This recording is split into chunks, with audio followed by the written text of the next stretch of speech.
to Dialogue with Deidre. I'm your host, Deidre Malone. Let me just say that I can't believe that it's been about 5 months since I've done a live show. I've been managing a campaign, still running a business, and became a new grandma again. So I've been busy the last 5 months, but I've been watching Black Thought, been very proud of the M Network, and proud of the fact that we're 3 years old. Can you believe that when we started this network, I wasn't a part of it.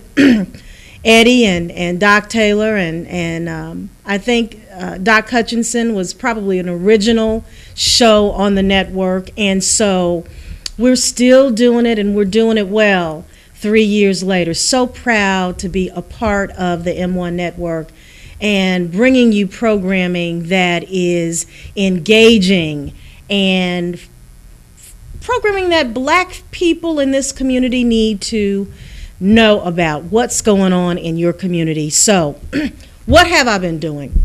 When we come back after the break, we're going to talk about the A.C. Wharton for Mayor campaign. We're going to talk a little bit about that. We're going to talk about runoff elections that's going on right now. On November the 19th is election day, and I don't think people realize that there's some critical city council seats that are up for grabs, and if you live in one of these districts, you need to get out and vote. We want to talk about the presidential election. Everybody is excited about what's going on in the Democratic race as well as the Republican race. Very entertaining. The presidential primaries are. We're also going to talk about the Tennessee Women's Political Caucus. I think most of you know, specifically viewers that watch Dialogue with Deidre, I became the president of the Tennessee Women's Political Caucus in January of this year, and we're going to give you an update on that. And then you may not be able to see all of the t-shirt, but I promise you before this show is over, I have my Black Lives Matter t-shirt on, and I got it from the National Civil Rights Museum, as well as my Well-Behaved Women Seldom Make History cap, and I want to talk a little bit about that. And then what's going on here locally? Darius Stewart, what happened? Amy Wyrick, the Attorney General here for the district, announced the grand jury's decision, and there's been a lot of talk about that. But what are the next steps? What should happen next? We want to have that discussion. And then Tony Armstrong, is he going to stay with the city? Is the mayor-elect going to keep him as the director of police services? We'll have a dialogue about that. And then Shelby County Mayor Mark Luttrell. He vetoes the county commission's position on hiring their own attorney. Excited about having dialogue with that, and on our show on Wednesday, we may have a special guest that will give their up close and personal view on that. You're watching Dialogue with Deidre. We'll be back in a moment.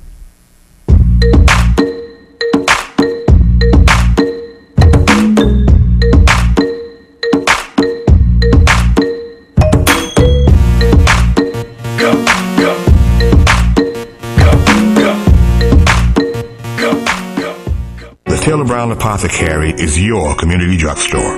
Their licensed professional pharmacists provide excellent service while filling your wellness needs. They have $4 generic plans, and they accept all major insurance providers. And they even offer free delivery for senior citizens. At Taylor Brown, they pride themselves on the personal care and attention they give every customer. Ask about their uninsured discount pharmacy program. The Taylor Brown Apothecary is your community drugstore. They're located 3333 Shelby Drive.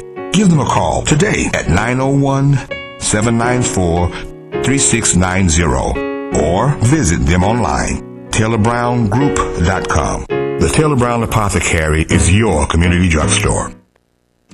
I like to ride my bike to get some exercise, just kind of clear my head. I like to ride because it's really fun for me and my fiance to go ride together. I started riding my bike as a way to save money on gas. I like to ride my bike mostly because it's fun and it's good exercise.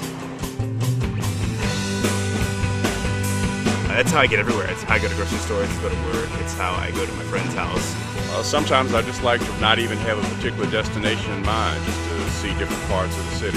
Just going through the park, you know, you see people, and if you're on your bike, you can smile or say hello. I own 5 bikes. The green Schwinn is my grandfather's bike, and every time I ride it, and he can be with me where I go. I'm not burning gas, I'm not polluting the air. And, you know, in a way, it kind of gets me back to the kid in me, which is kind of cool.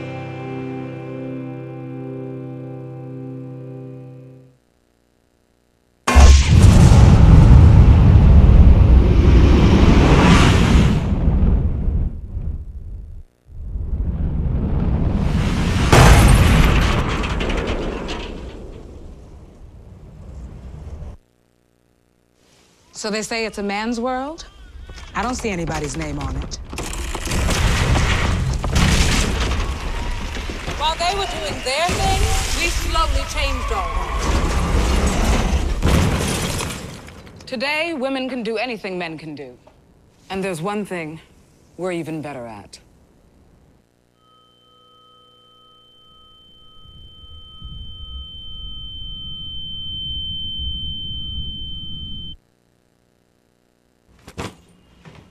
Hart, what's going on? I'm leaving. Why? What did I do? Not enough. You constantly ignore me. You barely eat anything healthy. You're half as active as you used to be. The pressure is just too much. I quit. Okay, I get it. I'll do better. Just, please, don't leave. Okay. But remember, if I go, you go. Listen to your heart. Don't let it quit on you. Uncontrolled high blood pressure could lead to stroke, heart attack, or death. Get yours to a healthy range before it's too late.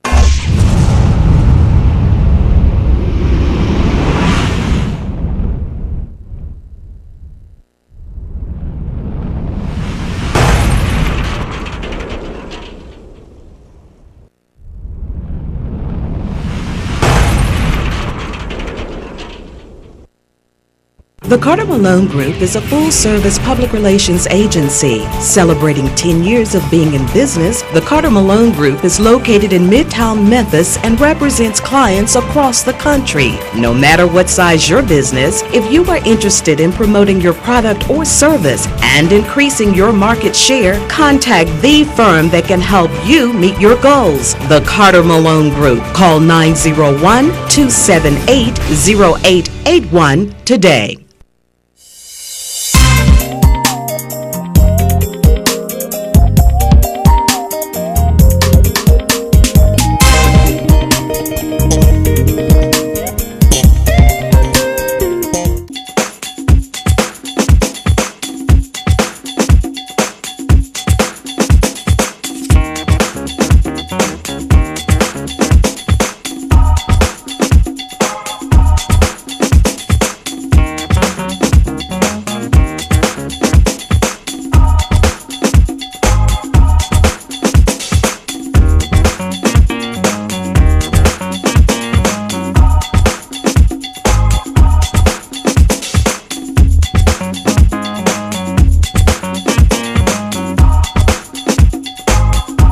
Welcome back to Dialogue with Deidre. I'm your host, Deidre Malone. Black lives do matter, and we're going to have that conversation a little bit later on in the show. I wanted to spend the first few minutes of Dialogue with Deidre talking about what I was doing while I was away. You know, Eddie's been showing you some rebroadcast of Dialogue with Deidre, but this is the first live show that I've had probably in the last 5 months or so. I think most of you know that I managed the campaign of Mayor A.C. Wharton, his reelection campaign, and we were not fortunate enough to win reelection for him, but it wasn't for a lack of not trying. I think just from my perspective, what probably happened was that some of the tough decisions that the mayor had to make over the last 4 to 6 years, when it came to the pension, when it came to changes in health care, were not very popular decisions. And I think in the long run, that truly affected his reelection effort. In terms of the campaign, we did the very best that we could possibly do. had some very astute consultants working with us. Cornell Belcher, who is the pollster for President Obama on both of his elections, who's well thought of and highly respected, was our pollster for the campaign. So we knew what the numbers looked like, and we knew that we were going to have to work very, very hard in order to get Mayor Wharton reelected. We were just not able to pull it off. I mean, and that is just, due to no fault on anyone's part outside of the fact that the mayor just had to make some really tough decisions and work with a city council that was supportive to a certain degree and then not supportive to a certain degree. And then he had very viable candidates in the mayoral race. Jim Strickland, who I've known for years. Jim and I go way back when we were active in Shelby County Democratic politics together. When I first entered politics, working and serving on the Shelby County Democratic Party, Jim was seeking the re-election to party chair. He was not lucky to get it that time. But Jim won by, 41% of the vote. Even if we were able to capture some of Harold Collins' vote, we were not going to be able to pull that off. The mayor had 21% of the vote, Harold Collins 18.4%, and then Mike Williams 16.1%. And I can tell you, Harold Collins, a great candidate, as well as Mike Williams. And so, when you look at the African American vote, they had choices, and with African Americans being the majority vote here in Memphis, they had viable choices, and so we were not able to pull it off. But I have to say that, Mayor Wharton's done a lot of great things for this city that we should be proud of. He was able to find work for our youth during the summer, and he did that with public-private partnerships. And he was able to create an ambassadors program. Under his leadership, EDGE was created. There's a lot of controversy surrounding EDGE, but let's talk about the positives. The positives are EDGE is helping to create new job opportunities, by giving away, and I do say giving away, tax incentives to try and ensure that we have opportunities for jobs to come to this great city. And so, he will be missed, and we look forward to seeing what Mayor-elect Jim Strickland will do for the city of Memphis. I can tell you that he's off to a good start with the individuals that he selected to serve as co-chairs of his transition team.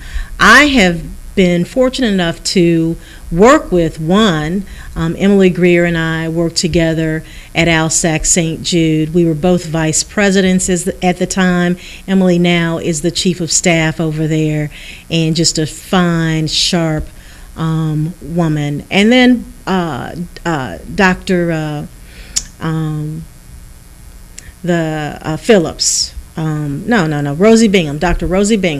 Rosie Bingham, and she'll hurt me if she realizes that I couldn't remember her name, but Dr. Rosie Bingham is a friend.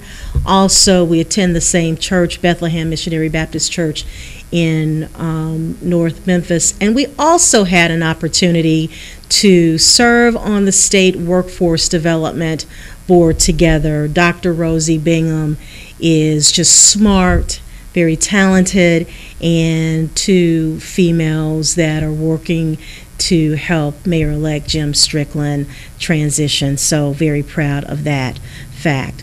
Let's talk about national politics for a moment. I don't know about you, but I did have an opportunity to watch the Benghazi hearings. Hillary Clinton was grilled for about 11 hours. She sat there and she answered those questions that the committee they were throwing her way, and she didn't break a sweat. Let me just say that I thought the majority of the questions were ridiculous. We know that it's a presidential season, and I think that they wanted to just beat her down, but she did extremely well, and 11 hours. How many of you could withstand 11 hours of being grilled the way she was grilled and not want to just push back and be a hostile person? I know that I probably would have been hostile after the first hour. So kudos to her, and very proud of the fact that she is running a very credible, very hard-fought Democratic primary. And let me just say, some of the Democrats in the race who are giving her a run for for that seat is Governor O'Malley, Bernie Sanders, who it looks like a whole lot of people are gravitating to Bernie Sanders. Not much movement in the O'Malley camp, but Bernie's getting a lot of play. I think the Benghazi hearings, and then the last presidential forum that they held, kind of elevated Hillary and helped with some of her polling numbers. So very excited at the fact that Hillary Clinton is headed to Memphis, Tennessee on November the 20th. I plan on being in the House. Don't know all of the details surrounding her visit, but as soon as I know, the viewers of Dialogue with Deidre will know. And if you can get in the room, you better try and get in the room. I've had the privilege of meeting Hillary on several occasions. Got a great big picture of Hillary in my office, and I'm smiling. Got a picture of Hillary's husband standing there with my cell phone, cheesing like, I just learned how to smile. So big Hillary Clinton fan, and wishing her all the best. But let's talk about some of the other folk who were thinking about it. I guess Chafee was thinking about it, and Webb. I think Senator Webb decided not to get in the race. And there was big talk while I was off the air about the Vice President Joe Biden entering the race. I think he started thinking about it too late, and I know he had family challenges with the death of his son, Beau, and at this point he has made the determination that it was too late for him to get in the race. And then at one point there was a big movement to try and get Senator Elizabeth Warren to run. And she never said that she was considering it, but I'm telling you, it was a big push. But Vice President Biden, I believe, will support the Democratic nominee. He has said that he would and that he will, and I'm believing that it's going to be Hillary Clinton. But we'll see. I mean, I started off supporting Hillary when she ran the last time, and every man in my household was supporting the senator from Illinois, okay? And in a household with 3 black men, and they looking at you telling you mama, but it's, Senator Obama could win. And I'm like, Hillary has paid her dues, okay? The senator hadn't even been there 5 minutes. But what did I do? I'm a loyal Democrat. As soon as Senator Obama won the nomination, beat Hillary, I was online buying all of my Obama gear and buying gear from my husband and my boys, who were diehard supporters from day one. But I came on board and was supporting Senator Obama, who then ended up being the president of these great United States, and I'm just so proud of him, and but my husband and my boys were right. So let's just give Hillary a chance this time. She's worked real hard, and the majority of the voters in this country are women, all right? Women should have an opportunity, specifically qualified women. Let me just clarify that, because some people want to elect women who are not qualified. Okay, and I'm not down with that. It shouldn't happen. Women but it happens with men all the time. But women, we're held to a different standard. We shouldn't be, but we are, and so we need to elect this very qualified female as the next. I believe she's going to be our nominee. I believe she's going to be the Democratic nominee for president. And let's talk about who she's going to be up against. Oh my goodness. I have so much fun watching the Republican debates. Eating double stuffed Oreos and milk and laughing real loud as I watch these debates. The Republicans, you've got Jeb Bush, comes from a family of presidents, and brother was the president, dad was the president. And I think I just read somewhere, Eddie, that there was a book that Daddy Bush just released where he was talking about two of W's cabinet members. Former Vice President Dick Cheney basically called him what did he call him? I was in Chicago over the weekend and I saw it. Was it an iron ass? And I was cracking up. My sister Dawn and I were cracking up. So President was calling Dick Cheney, and it was the Secretary of the State at the time. But he was talking about his son's cabinet members. He's in his 90s, so I guess he feels like he can say whatever he wants. But it may have an effect on Jeb Bush running for president. Okay, who else do we have? Ben Carson. Oh my goodness. Let's talk about Ben for a minute. Any black family who was trying to get their kids to be all that they could be bought Ben Carson's book. I know we bought it at our home and for our boys to read. Gifted Hands, I believe that's the name of the book. And we still have it at the house today. And he is surging in the polls because he's an evangelical. And evangelicals across this country will gravitate to others. Race doesn't matter, it looks like, at this point.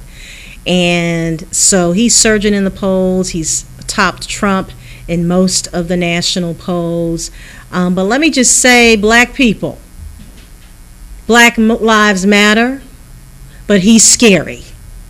I don't know what folk are thinking about this guy, but he is scary as heck. With the type of background that he's had, you would think that he would be sensitive to the need of social programs to make sure that we're not talking about people being on welfare all of their lives, but we're talking about people having an opportunity to be lifted up and have those programs when they're needed. This guy would probably want to ban everything. Ben Carson is scary, and he wants to be the Republican nominee for president. And one poll showed, I think it was the NBC poll showed, that if there was a race between he and Hillary Clinton, that he was leading, that he could potentially beat Hillary, and we cannot let that happen. So when he was over in West Memphis, Arkansas, a couple of weeks ago, I saw my good friend Faith Morris with the National Civil Rights Museum, gave him a tour of the National Civil Rights Museum, and then he went over to West Memphis, Arkansas for his rally, and first thing out of his mouth was, "It's so good to be in Tennessee." He didn't even know that he wasn't in Tennessee, but he wants to be your president. Scary. Christie, the Governor Christie, who is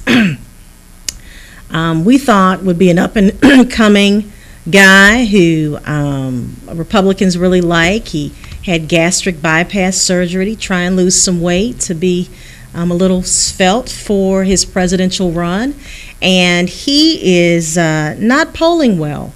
So he's been disinvited to the next prime time debate.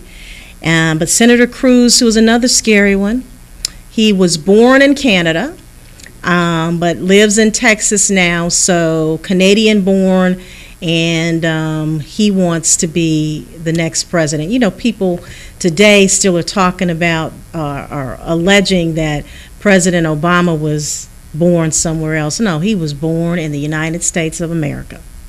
Who else? Huckabee, former governor of Arkansas, is running for the GOP nomination. Senator Graham, very conservative senator who you see all the time on some of the Sunday morning talk shows. He's running for the GOP.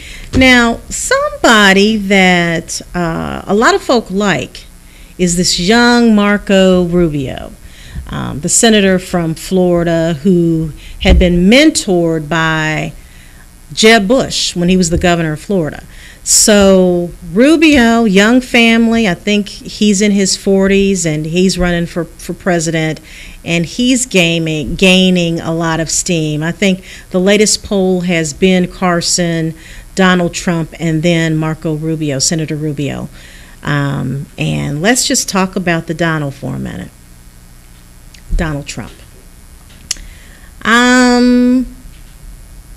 What I like about Donald Trump is that whatever he thinks, he says, right? And some of it is, just right off the top of his head. If he thinks something is stupid, or if he thinks you're stupid or dumb, he's going to let you know that. And qualities I like, but do we need the President of the United States to be calling the President of Mexico or, Germany stupid or dumb? I don't think we need anybody, the leader of the free world, to have that type of personality. But it's scary because he could be the Republican nominee. But Donald Trump, let me just say he was hilarious though on Saturday Night Live this past Saturday night. He was funny. He showed a lot of that he can be very make fun of himself, and I think that bodes well with the American people. But I think that we need to take a serious look. If you're one of my Republican friends out there and you're a party liner, I'm hoping and praying that you're taking a serious look at who out of the 12, 13, or however many number of individuals that are seeking the GOP presidential nod, that you do your homework on these candidates. And I believe President Obama is going to leave us in a good state in this country, and we need to continue that. Not sure we can continue that with the GOP president. I think Hillary Clinton would be the best person to kind of continue the tranquility and the work that's been done under President Obama's leadership. We're going to take a quick break. You're watching Dialogue with Deidre, and do me a favor. Go to our Dialogue with Deidre Facebook page.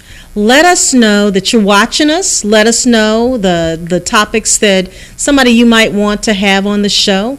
We'll reach out to them and try and get them on. And let me hear from you. Deidre at DeidreMalone.com. Email me and let me know what you're thinking about the show. So proud to be back on, and we're celebrating our 3-year anniversary here. That is the M1 Network. And so glad that you're with us. So stay tuned. We'll be back in a few. You're watching Dialogue with Deidre.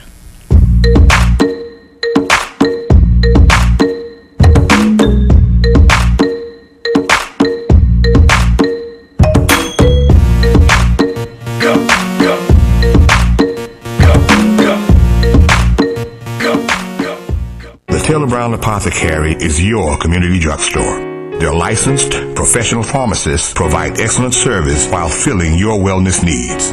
They have $4 generic plans, and they accept all major insurance providers. And they even offer free delivery for senior citizens. At Taylor Brown, they pride themselves on the personal care and attention they give every customer. Ask about their uninsured discount pharmacy program. The Taylor Brown Apothecary is your community drugstore. They're located 3333 Shelby Drive. Give them a call today at 901-794-3690 or visit them online, TaylorBrownGroup.com.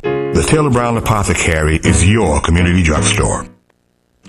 I like to ride my bike to get some exercise, just kind of clear my head. I like to ride because it's really fun for me and my fiance to go ride together. I started riding my bike as a way to save money on gas. I like to ride my bike mostly because it's fun and it's good exercise. That's how I get everywhere. It's how I go to grocery stores, go to work. It's how I go to my friend's house. Sometimes I just like to not even have a particular destination in mind, just to see different parts of the city. Just going through the park, you see people, and if you're on your bike, you can smile or say hello. I own 5 bikes.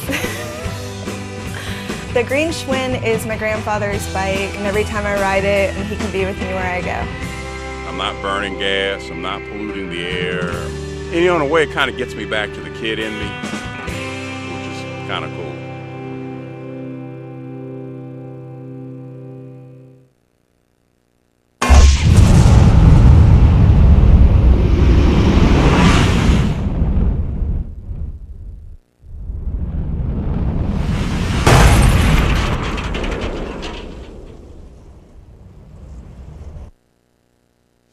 So they say it's a man's world?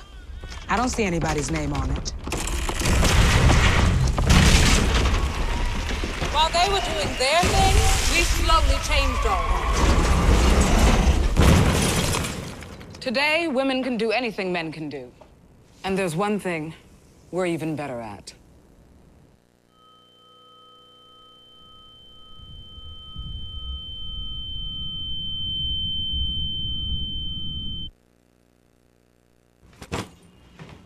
Hart, what's going on? I'm leaving. Why? What did I do? Not enough. You constantly ignore me. You barely eat anything healthy. You're half as active as you used to be. The pressure is just too much. I quit. Okay, I get it. I'll do better. Just please, don't leave. Okay. But remember, if I go, you go. Listen to your heart. Don't let it quit on you. Uncontrolled high blood pressure could lead to stroke, heart attack, or death. Get yours to a healthy range before it's too late.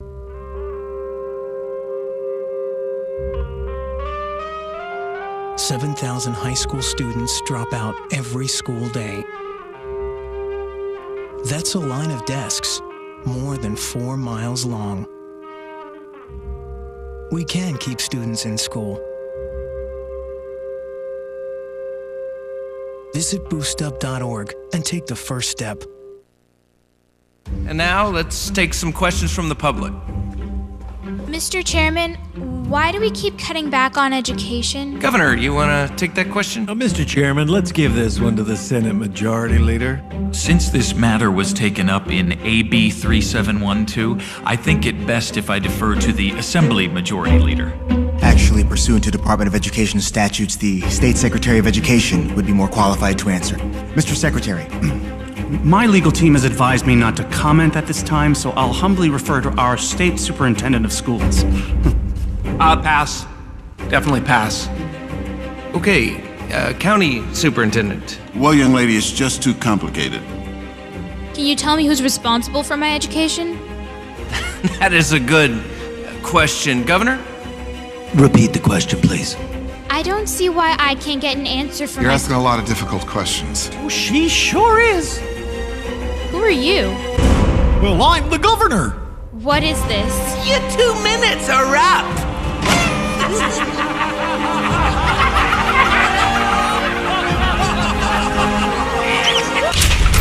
Stop the circus. Contact your legislators at thisbudgetblows.com.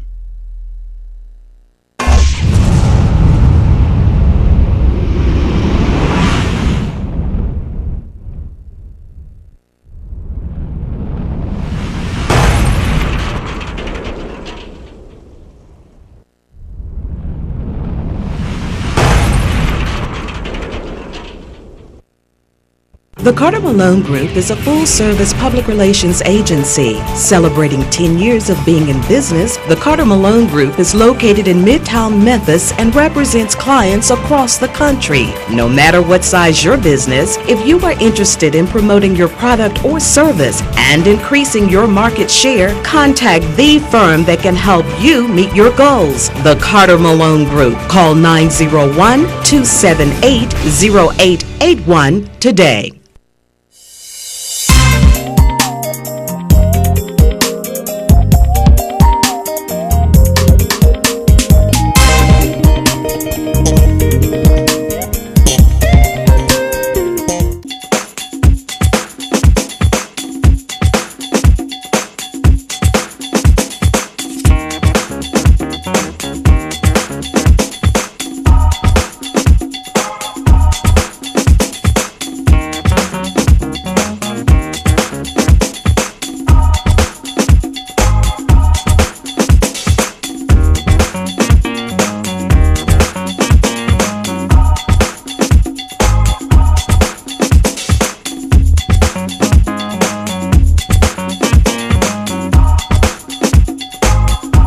Welcome back to Dialogue with Deidre. I'm your host, Deidre Malone.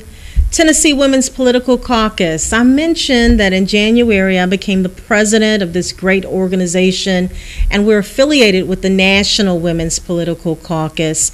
And the whole focus of this organization is to promote women to run for political office and to show them how to run for office, as well as to figure out how we can support and gain more seats in, which we're talking about the White House, we're talking about the state Senate, we're talking about the House of Representatives, we're talking about in our local offices. One thing I'm very, very proud of under my tenure as president is we have now affiliated back with the National Women's Political Caucus. For at least 10 years, the Tennessee Women's Political Caucus was not affiliated with National, and we got that affiliation back in May of this year, and was able to attend the convention in Washington, D.C., where we elected Donna Lent out of the state of New York as our national president. And so proud of the fact that in October of this year, October 25th, we had our elections for the Tennessee Women's Political Caucus. And a young lady that I've known since she was 8 years old, Gabriela Salinas, will be the new president of the Tennessee Women's Political Caucus. She is a scientist. She is just a brilliant young lady, and I'm very proud of her.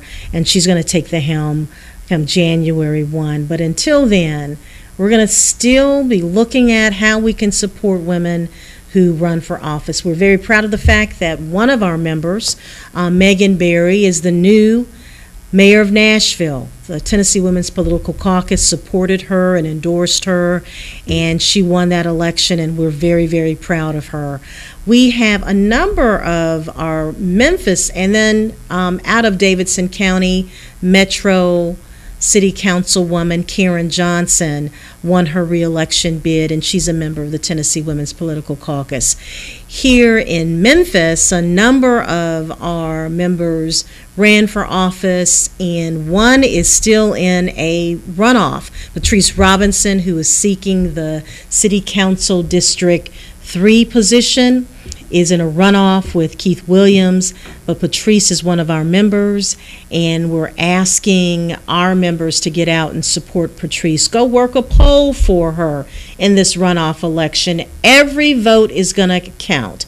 And District 3 runs from Whitehaven to Hickory Hill, and it's a hard-fought race, but Patrice Robinson can pull this race off if we can get out and support her. But she's a member of the Tennessee Women's Political Caucus and the Memphis Women's Political Caucus, which we started, and our president is Latrivia Welch. Eddie, you may not know that last name, but Latrivia Nelson, okay? Latrivia is now married, and she's the president of the Memphis Women's Political Caucus. Other members that ran and were not fortunate enough to win, Wanda Halbert, City Councilwoman Wanda Halbert, ran for City Court Clerk, and that was a hard-fought race. And, when you have a whole bunch of people in a race, this could happen. Kay Rubilio kind of slid on through. Mary Wilder ran for City Council District 5, and Mary fought it out, came in third in that race. And then also our member Stephanie Gatewood was running for one of the at-large city council races and was not able to pull it off. The National Women's Political Caucus has endorsed Hillary Clinton for President of the United States, and so the Tennessee Political Caucus is also endorsing her, because that's how it's set up. If the national office endorses, then the caucuses across the country have also endorsed Hillary Clinton for president. Darius Stewart, let's transition here to local news. Darius Stewart, you remember Darius, the 19-year-old who was shot and killed by Memphis police officer Connor Schilling. He was 19 years old, and Shelby County District Attorney General Amy Wyrick wanted manslaughter charges against Officer Schilling, took it before a grand jury, and they decided not to indict him at all. The community has been up in arms over this, and rightfully so. Every life does matter, but in this instance, Black Lives Matter. And when if you have the district attorney saying that she wants to file charges against the police officer, then I guess my question to the community is, who are these grand jury members? You're supposed to keep that private, and no one's supposed to know that you're on a grand jury. But what's important is that if you have your district attorney saying that this officer should be charged, and it's presented to the grand jury, and the grand jury doesn't see the value in indicting, what is the recourse? What's the next steps? We can march all day, we can talk about Black Lives Matter all day long, but until there's a strategy to try and make something happen, then, what's the strategy? That's what we need to be talking about, right?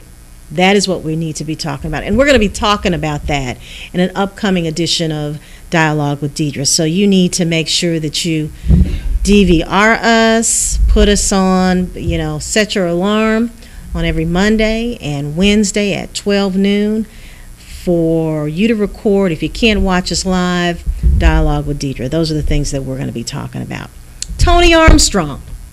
I've got so much to talk about. And Eddie, I know I only have an hour, but I do have to talk about Tony Armstrong. Everybody knows I'm a big Tony Armstrong fan. He's like a little brother to me. I absolutely adore him. And he decided to participate in the drop plan, which means he'll take early retirement. With the new administration, Mayor-elect Jim Strickland has a decision to make. Does he want to retain Director Tony Armstrong, or does he want to do a national search? I think I've been hearing and reading that he's going to do a national search for a police director. But let me just tell you that because he's had limited resources, he's been down at least 400 police officers because people have been leaving because of the pension and health care situation, that he has had challenges. Fighting crime. I think I read the other day that crime is down, but it had been up. So, Tony Armstrong, what are you going to do? If Mayor-elect Jim Strickland wants you to stay, can you work it out, and can you stay the police director? Or are you thinking about doing something else? Memphis wants to know, because I'm hearing that you're very interested in being the next sheriff of Shelby County. I don't think Bill Odom can run again. So, Tony, what are you going to do? We're going to have you on Dialogue with Deidre because we want to just ask you the question directly so you can respond to us. So, I'm very proud of Tony Armstrong. He's a hard worker. He makes us proud. Straight out of North. He makes us very, very proud. And Director Armstrong, keep doing what you do. And to the men and women in blue, we respect you, we adore you, and you got one of the toughest jobs, I can say that. The child of a police officer. My dad wore the uniform in Chicago, and so I know how tough it is. My uncle wore the uniform. I have a brother who wore the uniform, and what you do is tough. But we respect you, and we just thank God that you do what you do. Let's talk about the city council races. We have runoff elections right now. Kind of interesting times, because if we had runoff elections in the mayor's race, that could have been interesting, right? Jim didn't get 50% of the vote. What did I say earlier? He got 44% of the vote. So if there had been a runoff in the mayor's race, AC and Jim, wonder what would have happened with that. You have some people talking about the fact that you have runoff elections in the district city council races, but not at-large races. Should we have runoff elections across the board? That's something we need to talk about. Should we have a runoff election in a mayor's race if the mayoral candidate doesn't get over 50% of the vote? We need to have that discussion. So let's talk about the runoff elections. In District 2, Frank Colvert, and Rachel Knox. Rachel Knox is a sharp, young African-American female who works for the Orpheum, who has been a big voice when she went down to the city council and challenged them on the health care benefits and pension issue, and she's run a really credible race. Let's see if she'll be able to pull that off in District 2. In District 3, we mentioned the Patrice Jordan Robinson and Keith Williams race. Patrice had about 48% of the vote, close to 49% of the vote, so close. If she'd gotten to that 50-51%, she wouldn't be in a runoff, but she is in a runoff for the November the 19th election. And then in District 4, the incumbent, Wanda Halbert, is not running for re-election because I mentioned earlier that she ran for city court clerk. Doris DeBerry Bradshaw and Jamita Swearingen are in a runoff election. So at least we know we'll have one additional female. At this point, Janice Fullilove is the only female that it has been re-elected or elected to go back to the city council. So at least we're guaranteed another female. Sarah Jamita Swearingen has been running a real credible race. I've met Miss Doris DeBerry Bradshaw, very, very sharp lady, but Jamita Swearingen, dad was a judge. She's been in the community. Her aunt, former city councilwoman Barbara Swearingen Ware. So she comes from a family of public servants. It'll be interesting to see what happens in that race. Straight out of Orange Mound. And then who else do we have? District 5. I live in District 5, and Mayor-elect Jim Strickland, of course, did not run for re-election. He ran for mayor instead.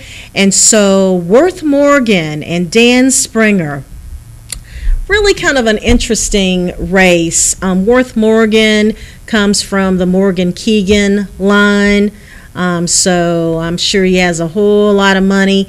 Dan Springer seems like a nice young man. The only thing, he's a communications professional, so I like to support people who are in the same business that I'm in and that are credible. The only thing that makes my eyebrow raise is that every piece of literature that I've received from my home has Mark Luttrell on it. And I know I used to work for Mark, and so, but dude, I think you can win this thing probably on your own, right? In the District 7 race, Anthony Anderson is running against Berlin Boyd. Berlin Boyd is the incumbent. Of course, he was appointed. And so the only thing I'll say about that is when I was on the news about my contract with Taser, one of the incumbent city council person had something to say about an investigation, and Anthony Anderson posted on Facebook that black businesses should have an opportunity and minority and women-owned businesses should have an opportunity to do business with the city. There was nothing illegal about what was done. I got that contract fair and square. And let me just say I appreciate Anthony Anderson for saying that. So those are the individuals in the runoff. Early voting is going on right now. So if you live in those districts, make sure you get out and you vote for the city council person that you believe that will make a difference in working in partnership with Mayor-elect Jim Strickland. Last but not least, I have to mention this. While I was out of town, I was reading the news online from the local newspaper and saw that the Shelby County Commission fought real hard to try and have their own attorney, someone that can advise them. You know, the way the county government is set up, you have a county attorney, but that person is nominated and appointed by the county mayor. And the county commission does, in fact, appoint or confirm that appointment. Well, in this instance, and we tried it when I was on the county commission, we wanted our own attorney too. But at the time, Mayor Wharton was Shelby County Mayor, and he was like, look, we're going to work with you. And so we backed down. So very, very proud of this county commission because they are moving forward with trying to get their own legal counsel, and Julian Bolton is going to be excellent.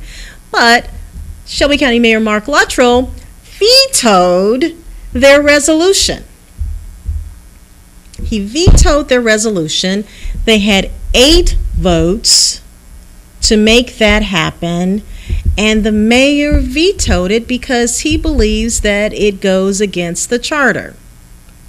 Let me tell you, there are some battles that you pick to fight, right? I'm not sure this is one that I would have fought them on. There is nothing wrong with them having their own attorney, right, to advise them on legal issues that are important to them. I believe you're going to lose, Mayor Luttrell. I believe that they're going to overturn your veto, and I believe that it's going to happen this week. How's that going to look? We'll see. I believe that we've invited the chairman of the Shelby County Commission, Terry Rowland, to be a guest on our show this Wednesday. And if he has an opportunity to come on Dialogue with Deidre, I know he will. It's Veterans Day, and I think all of the county building and city, state buildings are shut down, but we'll be here on Veterans Day, and our hope is that the chairman of the county commission, Terry Rowland, will be our guest here on Dialogue with Deidre. This has been a great show. Glad to be back in the seat. Glad to be back talking to you about what's important to our country, our state, and specifically our local community, because you need to be informed, and I'm going to keep you informed, specifically here on the M1 network, because that's what we do, right? As we celebrate our 3 years of being on air. Very proud of that. And while I was out, my youngest son, Brian, and his girlfriend, fiance, Brittany, had my newest grandbaby, Bailey. So excited, and she's so cute. Look at those cheeks. Oh my God, is she not adorable? Eddie, Bailey Christian Malone. Welcome to this world. Nanny D was holding her yesterday, and she's going to be a pill, Brian and Brittany. Let me just go ahead and say that to you right now. So glad to be back here, and I hope you continue watching. We'll see you this Wednesday right here on the M Network. You're watching Dialogue with Deidre. We'll see you then.